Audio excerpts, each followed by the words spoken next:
Good morning. All right, we left off with Sign of the Beaver, where a teen had been teaching Matt how to make different things to help him survive.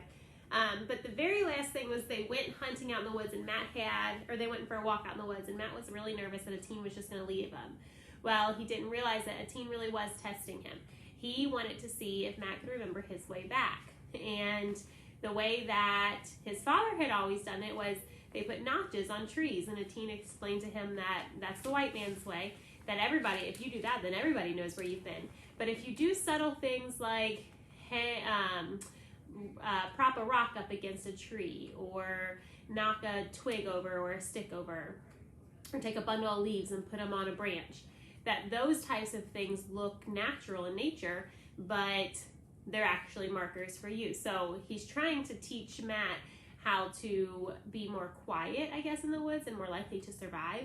He also told him about the sign of the beaver, how there was the beaver symbol on the tree next to the beaver dam, and that whenever you see that symbol, that means that something there belongs to, that area is claimed by or belongs to the Beaver tribe, which is a teen's tribe.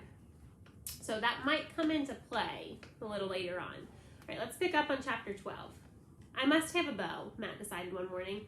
He was envious of the bow a teen often carried behind his shoulder, and of the blunt arrows he tucked into his belt. Only the day before, Matt had watched him swing it suddenly into position and bring down a flying duck. A teen had picked up the dead bird carefully and carried it away with him. No doubt the Indians would find some use for every scrap of bone and feather. Matt knew by now that a teen never shot anything just for the fun of it. With a bow and a little practice, Matt thought he might get a duck for himself. It would be a fine change from his usual fish. He had no doubt he could shoot with a bow. In fact, he had made them years ago back in Quincy. He and his friends had played at Indians, stalking each other through the woods and whooping out from behind trees. They had even practiced half earnestly at shooting at a target. How could he have known that someday he would need such a skill? He cut a straight branch, notched it at either end, and stretched tight a bit of string his father had left. Arrows he whittled out of slender twigs, but something was definitely wrong. His arrows wobbled off in odd directions or flopped on the ground a few feet away.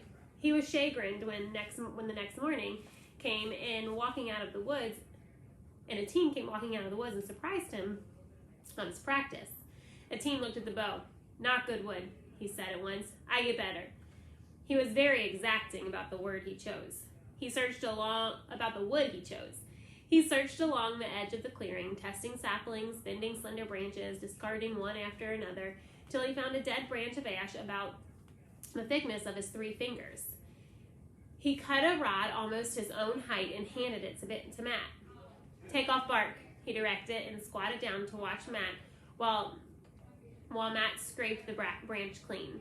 Then, taking it in his hands again, he marked off several inches in the center where Matt's hand would grip the bow. "Cut off wood here," he said, running his hand from center to ends. "Make small like this." He held up one slim finger. Matt set to work too hastily. "Slow," a teen warned him. "Knife take off good wood too fast. Indian use stone." Under the Indian's critical eye, Matt shaved down the branch, paring off the thinnest possible shavings. The slow work took all his patience. Twice he considered the task finished, but a teen running his hand along the curve of the bow was not satisfied till it was smooth as an animal's bone. "Need fat now," he said. Bear fat best. Will this do?" Matt asked, bringing out a bowl of fish stew he had left cooling on the table. Carefully, with a bit of bark, a teen skimmed off the drops of oil that had risen to the surface. He rubbed the oil from one end of the bow to the other, till the bare wood glistened. Matt's frayed bit of string he cast aside. Instead, he set about making a bowstring as he had made the snare, of long strands of spruce root. This took most of the morning as he patiently twisted the strands together, rolling them against his thigh to make them even and smooth. Finally, he tied one end to a notch in the bow and began slowly to bend the wood. The bow seemed to Matt to be as stiff as iron. It seemed impossible that it would bend, but slowly it yielded till the string slipped over the notch at the other end. The bow was finished. "It's a beauty," Matt told him, filled with admiration at their joint handiwork. A teen gave a grunt of satisfaction. Shoot pretty good, he said. One day make better. Indian take long time, leave wood many days till ready. Before he left, teen cut off 4 slender shoots of birch wood. Best for arrow, he explained, marking off with his hands a length of about 2 feet. He left Matt to do the whittling for himself. Matt was delighted with the bow, but shooting it was another matter. It was not in the least like the flimsy thing he had first created. It took all his strength to draw back the string. When he released his arrow, it flew with astonishing power off somewhere into the underbrush, anywhere but where he had aimed it. As fast as he could make new arrows, he lost them, but he was determined. He pegged a target of birch bark against a tree and shot at it grimly. His arrows coming closer and closer with every day's practice. The heel of his hand was blistered from the stinging snap of the string. A teen did not offer him any further advice, but when the root string began to fray, he brought with him one day a fine bowstring of twisted animal sinew, which would last for a long time. Using the new string, Matt could frequently nick the edge of his target. Soon, he promised himself, the squirrels would have more respect than to frisk about so boldly over his head. Let's read chapter 13. Wherever he went now, Matt watched for Indian signs. Sometimes he could not be sure whether a branch had broken in the wind or whether an animal had scratched a queer-shaped mark on a tree trunk.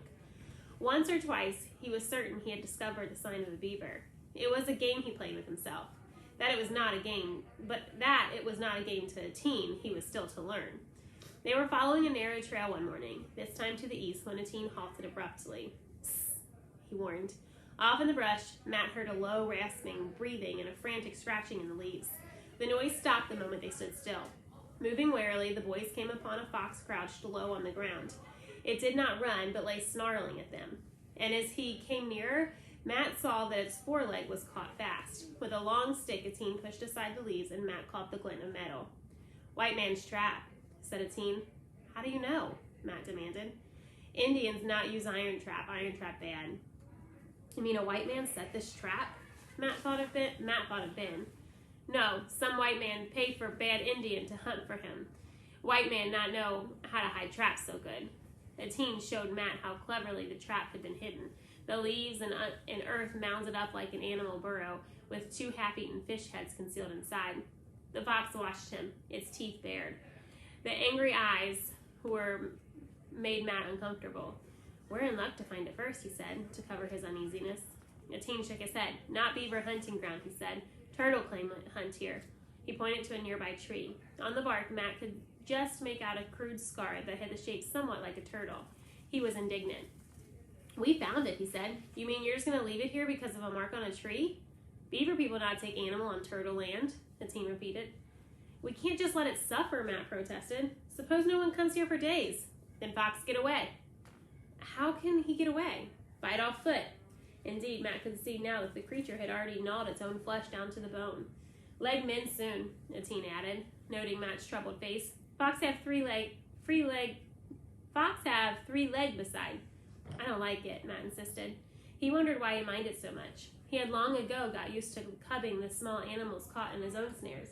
There was something about this fox that was different. Those defiant eyes showed no trace of fear. He was struck by the bravery that could inflict such pain on itself to gain freedom. Reluctantly, he followed a teen back to the trail, leaving the miserable animal behind. "It's a cruel way to trap an animal," he muttered. "Worse than our snares." A teen agreed. "My grandfather not allow beaver people to buy iron trap. Some Indian hunt like white man now. One time many moose and beaver. Plenty for all Indians and for white man too. But white man not hunt to eat, only for skin, and pay Indian to get skin. So Indian use white man's trap." Matt could not find an answer. Tramping beside a teen, he was focused and angry as well. He couldn't understand the Indian code that left an animal to suffer just because of a mark on a tree. And he was fed up with a teen's scorn for white men. It was ridiculous to think that he and a teen could ever really be friends. Sometimes he wished he could never see a teen again.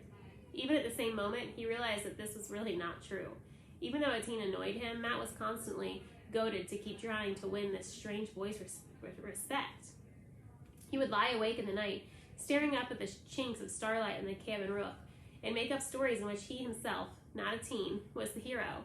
Sometimes he imagined how a teen would be in some terrible danger, and he, Matt, would be brave and calm and come swiftly to the rescue. He would kill a bear unaided, or a panther, or fend off a rattlesnake about to strike, or he would learn about an enemy band of Indians sneaking through the forest to attack the place where a teen was sleeping, and he would run through the woods and give the alarm in time. In the morning, he laughed at himself for his childish daydreaming. There was little chance he would ever be a hero, and little chance, too, that a teen would ever need his help. Matt knew that the Indian boy came day after day only because his grandfather sent him. For some reason, the old man had taken pity on the helpless white boy, and at the same time, he had shrewdly grasped the chance for his grandson to learn to read. If he suspected that a teen had become the teacher instead, he would doubtless put a stop to the visits altogether. Matt knew he ought to feel grateful for a teen's teaching. Every day a teen taught him some new thing, a plant like an onion that he could drop into his cooking pot to make his stew more tasty, a weed with a small orange flower and a milky juice in its stem that took away the sting of insect bites or poison ivy, a plant with brownish flowers and roots bearing a string of nut-like bulbs that thickened his stew and made it more nourishing. He had pointed out plants that Matt must never eat, no matter how hungry he might be. He'd even shown Matt how to improvise a rain cape in a sudden rain by quickly punching a hole through the center of a wide strip of birch bark and making a cone of bark for his head. The only thing that Matt could teach him, a teen, was set against learning. For a teen, the white man's signs on paper were piswat, good for nothing. Nevertheless, Matt noticed that in spite of himself, a teen had learned something from the white boy. He was speaking the English tongue with greater ease. Perhaps he was not aware himself how differently he spoke. He picked up new words readily. Sometimes he used them with that odd humor that Matt was beginning to recognize. Matt knew that a teen was mocking when some of his own favorite expressions came solemnly out of the Indian's mouth. "Reckon so," a teen would say. "Rain comes soon, by golly." Sometimes he even took a fancy to a word out of Robinson Crusoe. He especially liked the sound of verily. In return, Matt liked to try out Indian words. They were not hard to understand, but impossible to get his tongue around. He didn't think he could ever quite get them right, but he could see that, though it amused a teen when he tried, it also pleased him.